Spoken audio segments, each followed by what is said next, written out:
बोकारो के बाद अब रांची में भी बर्ड फ्लू की पुष्टि हुई है। जेल चौक के पास स्थित केंद्रीय मंत्री अर्जुन मुंडा के आवासीय परिसर में मरी मुर्गियों में बर्ड फ्लू की पुष्टि हुई है। इसके बाद पशुपालन निदेशक ने जेल चौक के 1 किलोमीटर के दायरे में स्थित पोल्ट्री फार्म व मुर्गियों का सर्वे करने का निर्देश दिया जिला पशुपालन पदाधिकारी को दिया है। इस दायरे में आने वाली सभी मुर्गियां मारी जाएंगी।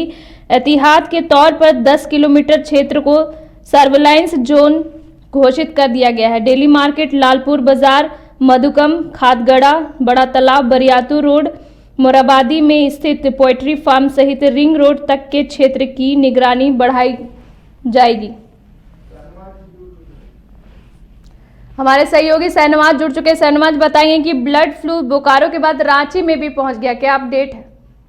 बिल्कुल बेहद खतरे की बात है कि कल तक सिर्फ बोकारो में ये कंफर्मेशन हुआ था और वहां से केंद्र सरकार की टीम भी पहुंच रही थी और कहीं ना कहीं बहुत गंभीर विषय है कि सीधे बोकारो से रांची में इस बात की कंफर्मेशन और पुष्टि हुई है। वो भी केंद्रीय मंत्री अर्जुन मुंडा के आवास से ये कंफर्मेशन हुआ है। पशुपालन निदेशक ने इसकी कंफर्मेशन पुष्टि की है।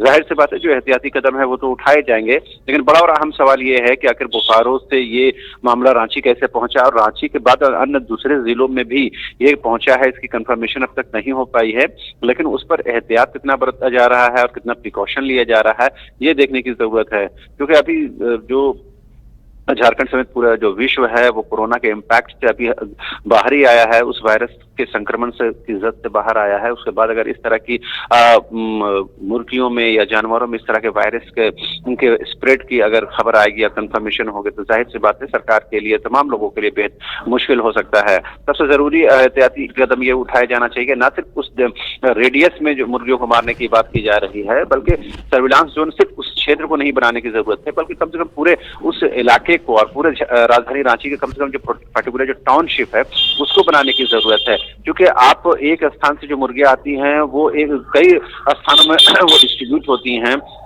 कई स्थानों पर वो जाती हैं। लिहाजा ये कंफर्म करना कि एक जो मुर्गी आई है वो कहाँ गई है और वो उसका लोकेशन कहाँ रहा है, इस बात को लोकेट करना बेहद मुश्किल है। ऐसे में सबसे एहतियाती कदम ये होना चाहिए कि कम से कम ऐसी मुर्गियों को पहले बिक्री खरीद पर रोक लगाने की जरूरत है।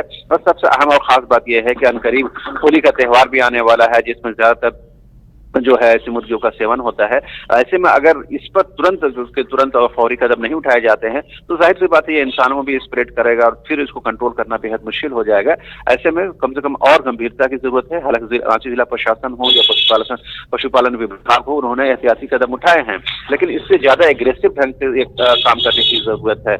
ये अलग बात है कि बोकारो में जो ये मामला आया था उसको वहीं पर रोक लिया गया, स्प्रेड नहीं होने दिया गया, लेकिन राजधानी रांची में पहुंचा और यहाँ पर कैसे यहाँ तक पहुंच चुका है, वो भी सेंट्रल मिनिस्टर के आवास तक पहुंचा है और क्या कुछ कारण रहे हैं। न सिर्फ सेंट्रल मिनिस्टर के आवास तक बल्कि मोरहाबादी में भी कौओं के मरने की कंफर्मेशन पुष्टि हुई है। तो ये अब जब तक जांच का दायरा नहीं बढ़ाएंगे तब तक इस बात को और कंफर्म नहीं किया जा सकेगा कि ये बर्ड फ्लू का जो वायरस है और कहाँ तक पहुंचा है। लिहाजा बेहद जरूरी है और बहुत अहम हो जाता है ये कि ऐसे वायरस को कंट्रोल में करने के लिए जितना अग्रेसिव ढंग से आप काम कर सकते हैं उतना करने की जरूरत है। बहरहाल उम्मीद करना चाहिए कि रांची जिला प्रशासन हो या पशुपालन विभाग हो इस पर काम करेगा और जाहिर सी बात है जब सेंट्रल मिनिस्टर के आवास का जिक्र हो रहा है तो इसमें और लापरवाही की गुंजाइश नहीं रह जाती है। जी बहुत बहुत धन्यवाद तमाम जानकारियों के लिए। वेलकम टू चाचा मामा दंगल। हास्य अदाकार संजय मिश्रा से गुजारिश है कि वह अखाड़े में कूदे और फुलटूस को ट्रॉफी से नवाजे। लगता है समाधि ले ली। अरे बुला रहे हैं। अरे बोल रहे हैं कि बुला लो। टॉप टेक सीमेंट, जो जोड़े तो छोड़े नहीं, मजबूती ही हमारी पहचान।